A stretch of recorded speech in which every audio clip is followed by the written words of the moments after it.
Okay, there we go. There we go. There we go. There we go. Get him back. Get him back. Get him back. Get him back. All right. All right.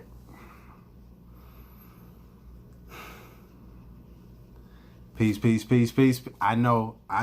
Rami, where you been? Where you been, man? It's been a minute. I apologize. Been living life, doing some things, creating some art. I hope you're amazing. Wherever you are, whenever you're watching this, much love to you and yours. Um, Man, so initially I came on with the idea, I'm just keeping it real around me, just update you on some things, let you know what's going on. But I opened up the Quran and it was a piece that like really spoke to me. I said, oh man, I gotta put that on there. Then I said, well, let me get another book. And then I found this one, and then found this one, then I found these two, and I said, oh man, well, we didn't got ourselves something to do. And it all really started. Well, really, it's been on my mind lately. If you've seen the bag, Nipsey Hussle, with his transition, seeing the impact that it had on the world, it made it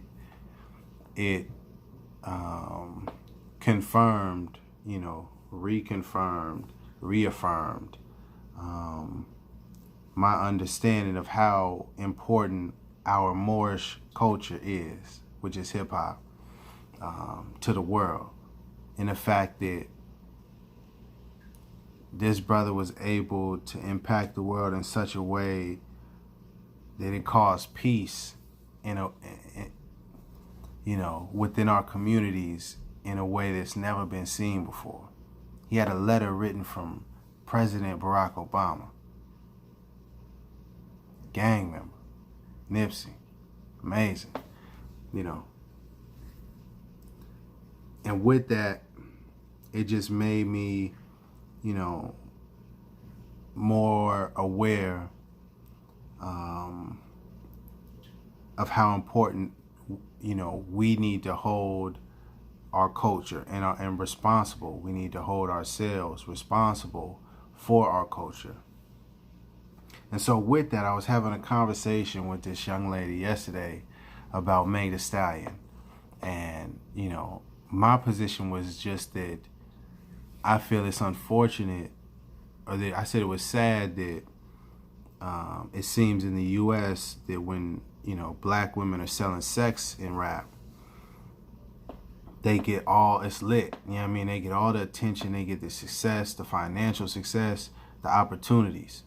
But when, quote unquote, black women, Moorish women, but when our women don't go that route and go a different route, i.e. Rhapsody, they don't get as much no name. They don't get as much opportunities, as much success. And, fill in the blanks with whoever you would like to. I'm just giving you a perspective, some example, excuse me. And so she immediately hit me back with the, don't try to control her and blase, blase, blah, let her do her. And I'm, that it's this narrative of, toxic masculinity, stop trying to control women's bodies and let women just express themselves. And the whole thing is, I never even said I want to control Meg Thee Stallion or any woman. It's never been my position. And, my position has always been, I appreciate when women show more aspects of themselves aside from selling sex. I even had this song coming out, and I got the lyric, it says, love the Meg Thee Stallion, but selling sex is hella basic. That's no Jimmy Fallon. They know your roots, shawty. They know your roots. So low the great, and never mind, I ain't gonna get. But what I'm saying is that that's a very basic form of expressing yourself, I feel. And I feel it's much more to our women, and especially with the impact that we have with our culture, it's much more, we have to be much more responsible with how we are expressing and how we are displaying ourselves. That's my personal opinion, especially having a 13-year-old daughter, 12-year-old niece, younger nieces coming up. Shout out my man Town. Shout out my man Think Jay. I don't know, you know what I mean? And anybody that has young daughters, young girls, young sisters. Because if you look in hip hop, Nicki Minaj, Cardi B, Trina, Little Kim, Foxy Brown,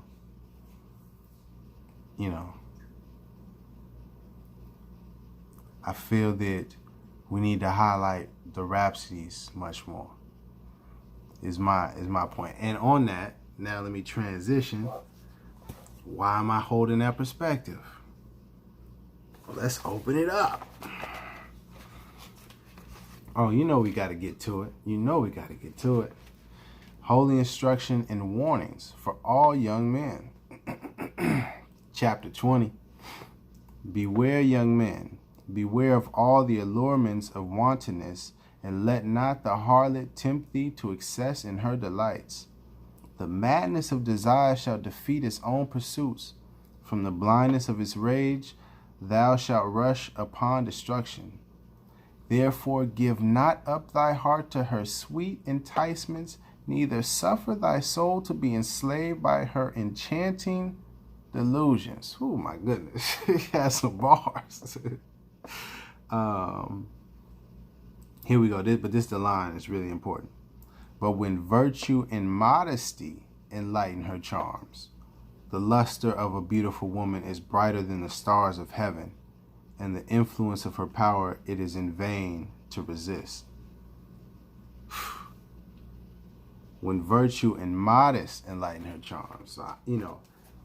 I don't want to get too much into this, but there's several chapters that speak about, some qualities that women should put forth and sisters should put forth. And I personally like the advice that book gives. I think it makes a lot of sense. Me personally, when it's a beautiful woman that is modest and, has charm with her intelligence, it's much more attractive than a video of a woman twerking in a bathroom. This is just where I am in life. You know what I mean? This is me. Just Rami, keeping it real. But on that note, we moving from the Quran because I was like, all right, cool. But let me get something a little more simple. And so I was reading this right here. Boom. The Quran questions for Moorish Americans, also known as the 101s. And basically it's 101 questions and just like very simple question and answers. Who is Noble Drew Ali? He is Allah's prophet. What is a prophet? A prophet is a thought of Allah manifested in the flesh. And so it's like literally just question and answers. And the one that I found interesting that was connected to everything else that I'm finna read, it's really deep. It says, this is question 85.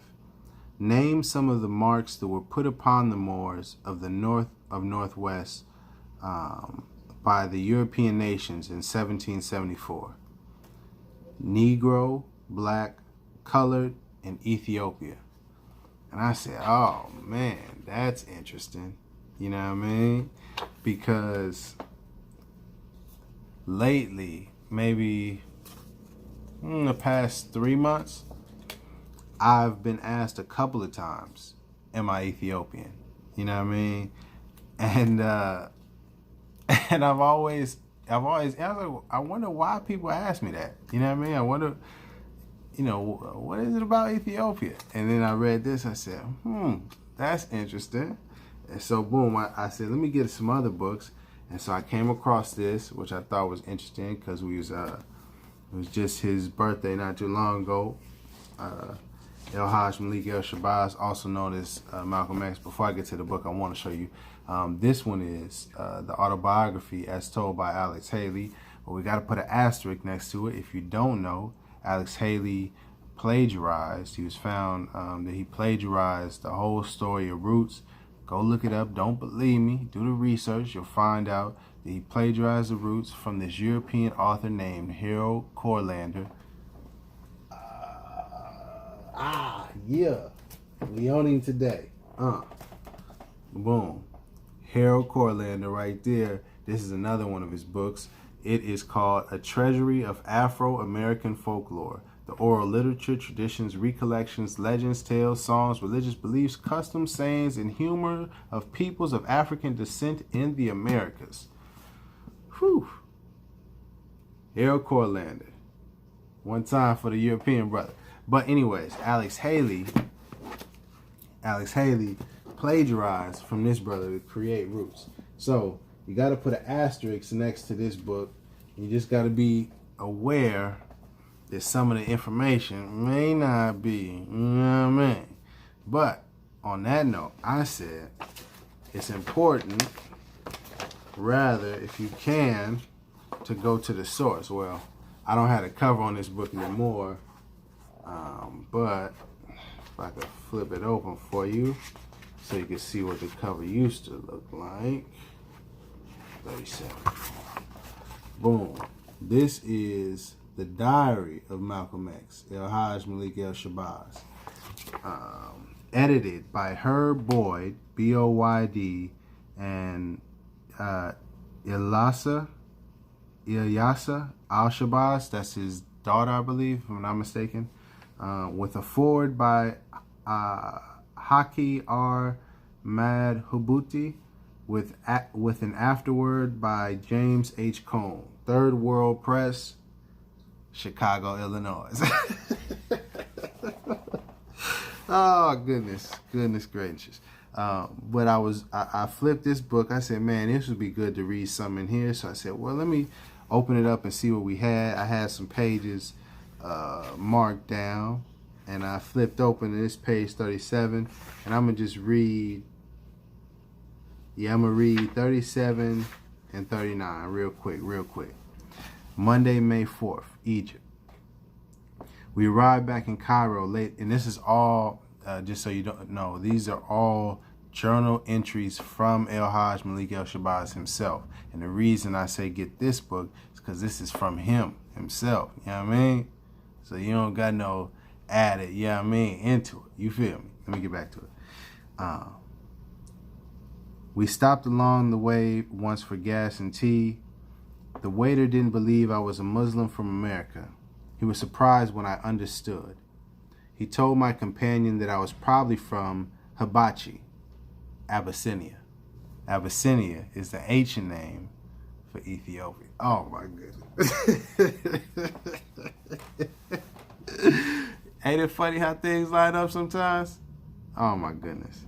And if you didn't know, Nipsey was Eritrean, which is very close. Never mind. Just look it up on a map. Let me get back. I checked back into the Ambassador Hotel. The help was happy to see I had made a successful Hajj. I visited Al-Akash Al-Azhar University and took many pictures. The students insisted that I tell them something about Islam in America. 2 phys ed students from Alexandria were our escorts. Tuesday, May 5th. Masha was by the hotel at 8 a.m. Hussein and Ahmed drove us to Opera Square, where Dr. Galwash came bringing me greetings and his book. The UAA girl refused to charge me the overweight luggage when she learned I was a Muslim from America. I got that play of love. You feel? MS showed her articles about me and Clay. Clay is Muhammad Ali, Cassius Clay. In the Al-Haram newspaper. Al-Haram, Al-Haram, yeah. They even let MS ride to the airport with me on their private bus, passengers only. Dr. G was very warm and cordial. We posed for pictures. He wanted to accompany me to the airport was scheduled for a lecture at the Al-Azhar that same morning. Nigerians who I had met in Beirut were happy to meet again on their way also to Lagos. We had met in Jeddah, Mecca, Beirut, and now here on the way to Lagos. This is what the Hajj does. MS and I parted at the door to the customs. I was passed through with no difficulty. The officials were all warm and friendly. Masha and his group were being seen off by protocol and some Nigerian from the embassy. The flight was delayed for 24 hours, and all of us were checked into the Cairo airport, ultra-modern, a form of detention because we had already been checked through customs. I spent the remaining hours wandering around in the confines, watched TV, met an Egyptian who had formerly been at the U.S. Embassy. One of the girls who had asked for Clay's pictures and the pilot who flew the plane that night, Ali's pictures, and the pilot who flew the plane that night we went from Cairo to Jeddah, he had influenced them to let me make a phone call. Had a good discussion with Masha and the other Nigerians. Also a very talkative Greek Cypriot who was on his way back to Lagos. Here's a very important part right here. The Arab world is trying to awake and modernize itself. There are many religious, political, economic, and psychological obstacles that must be overcome. The most intense self-pride, nationalism, is seen in UAR. No Egyptian reflects any inferiority complex, and most of them are alert to protect and project a positive image. Key. The moral strength or weakness of any country is quickly measured by the attire and attitude of its women, especially the young. El Hajj Malik El Shabazz, ladies and gentlemen. Malcolm X, ladies and gentlemen. You say you black and you proud. Well, listen up. Please listen up. The moral strength or weakness of any country is quickly measured by the attire and attitude of its women, especially the young. Come on now. Come on now, man. Lebanon is a good example, and so is UAR compared to Arabia. Material progress seems to destroy spiritual values. If these two, material and spiritual, could be properly balanced, paradise would then exist. Last quote, then I'm going to close out. No African nation needs a political system that will allow division and bickering while it is trying to decolonize itself. Oh my goodness. El Hajj Malik El Shabazz, The Diary of Malcolm X. El Hajj Malik El Shabazz, 1964. Dropping jewels, man. Come on, man. Come on, man. So I wanted to share that to you, share that with you. And then the last thing, close out real quick, close out. I didn't mean to go this long, but I felt that was important. I'm not even going to read the whole thing, but this is a book of poetry, I would like to say. Yeah. These are some jewels, wisdom. And it has different pieces in here about, justice, about love, about, family, about death, about different things and topics. And, the town is asking this dude to speak about this and speak about that. And so he dropping jewels. Boom, boom, boom. He on his way out. He got to bounce. And they keep like, whoa, I got one more thing I got to ask you. Oh, what? I got to, you know what I mean? And so I want to read this one piece where it says, then one of the judges of the city stood forth and said, speak to us of crime and punishment. And so he breaks down a lot of stuff. It's really, I want you to read it. I don't want to read it all, but he's talking about your God self, and man, it gets deep. But the main part that I wanted to read is says, "You are the way and the wayfarers. And when one of you falls down, he or she falls for those behind them as a caution against the stumbling stone, and he or she falls for those ahead of them, who though faster and surer of foot, yet remove not the stumbling stone." Oh man, that's deep. You know what I mean? And for me, I like that because it gave me perspective on it's like three aspects. You know, whether you're the person behind looking ahead and seeing someone make mistakes. You know what I mean? Whether you're the person falling, making the mistake, or you're the person that avoided the mistake, but you didn't actually remove the mistake. You didn't let the people know, watch out for that stone right there. And, you know, it's a really simple little piece, but it helps you understand, you know, there's some accountability and responsibility that we all play in this. And so I just wanted to share that with y'all. Kind of got a little sidetracked with the books. I hope you all are doing well again. Let's see. Last things I want to speak about. I guess maybe with the, you know, Moor science and the Moorish movement, what's up with that, Rami? What about the Supreme Grand Council and all of that? For me, I'm at a space where I've said a lot, and I made my position kind of clear. And I've also began to understand, I feel that there is a lot of games being played. So I said, let me just be quiet for a moment. Let me step back for a moment. And let me redirect my energy.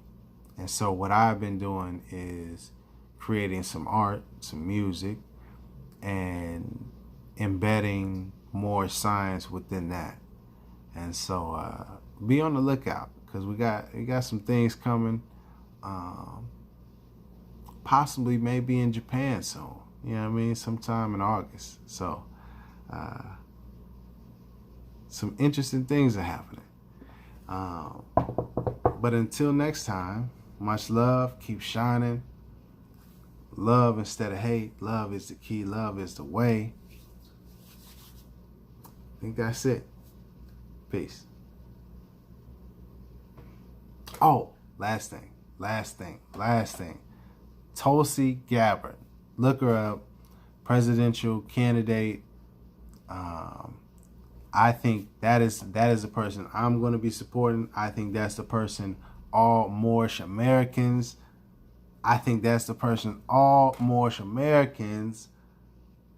should be supporting also, and should make it clear to her and make our position clear to her, because I think our position will be heard, but that's a whole nother story for a whole nother day. Much love to you. Keep shining. Peace. What hurdles are you encountering that you didn't expect? A lot of what's happening are things that we kind of did expect. You know, the smear campaigns, the misinformation campaigns. Do you think that someone's doing this on purpose, or do you think this is team mentality in action, where people are supporting a particular candidate and they look at you as being competition of that candidate? Like, what do you think is happening? I think it's probably a combination.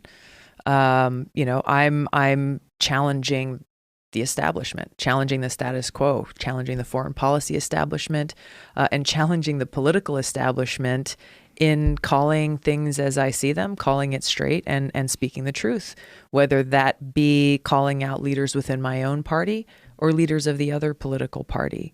And, I think that strikes fear in a lot of people who are uncomfortable with it at a minimum, and who are concerned because when, we the people rise up and say, hey, what's really going on here? We're calling out self-serving politicians in Washington from both political parties who are putting their own political interests or the interests of their party ahead of the interests of the people.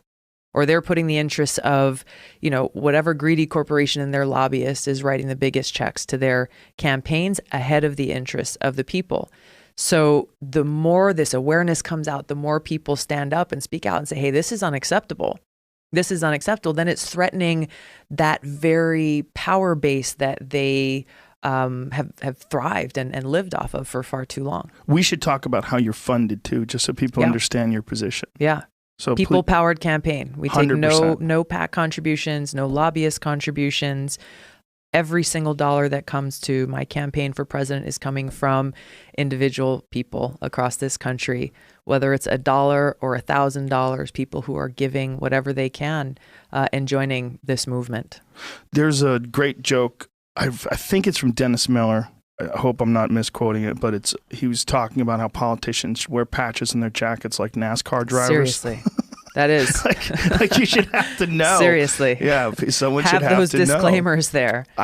What if I put my tinfoil hat on when I talk about these interventionist foreign policy wars and regime change wars? The tinfoil hat thinks military-industrial complex. Yeah. People being asked or forced into making decisions that benefit these giant corporations that make weapons and profit off of war. Yeah. This is the worst case scenario in terms of conspiracy theories.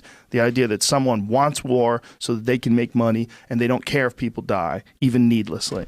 This is our number one conspiracy fear, right? If you had to think about of all the things that you hope are not true about the way the world works, that would probably be number one. Well, you can take your tinfoil hat off because the military-industrial complex is a real thing.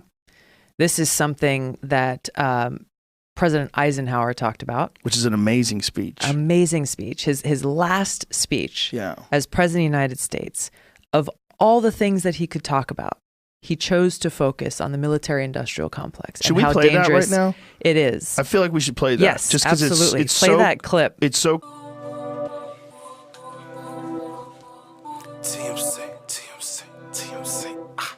Spend a chillin' photo. I'm out there spending for some. Still 3,500, we running. They spend it chillin' for the war. How much they spending for the pay? How much they spending for the pay, shawty? It's some real demons in the government. My people, can't you say? My people, can't you see what's going on? Gotta unify, love each other. What I'm yelling in the street. Squad up, aye. One love the near, seen the shit from the west to the edge. Okay, so how you put out fire? Now see, you just fell for the base, so check it. How we end and hate the message. Life is hella simple, but we complicated. See, I know smart niggas with big egos, so they stay debating. Shit I'm saying so relatable, it's undebatable. Like the love from God, that right there unfadable. Pay your dues, put in work, you coming up, it's guaranteed. You will see, but to see, you gotta stay down, sis. You ain't gotta lay down just to make it. Love to make the stallion, but selling sex is hella basic. That's no Jimmy Fallon. Hey, know your roots, shawty. Hey, know your roots. So low the great. I am the truth, bitch. Hold up, you see, I'm nothing like these rap niggas. They want you to believe. I bring the facts, nigga. Solo man a prophet with the raps, nigga. I gotta let my people know that we way more than some black niggas. They spinning trees.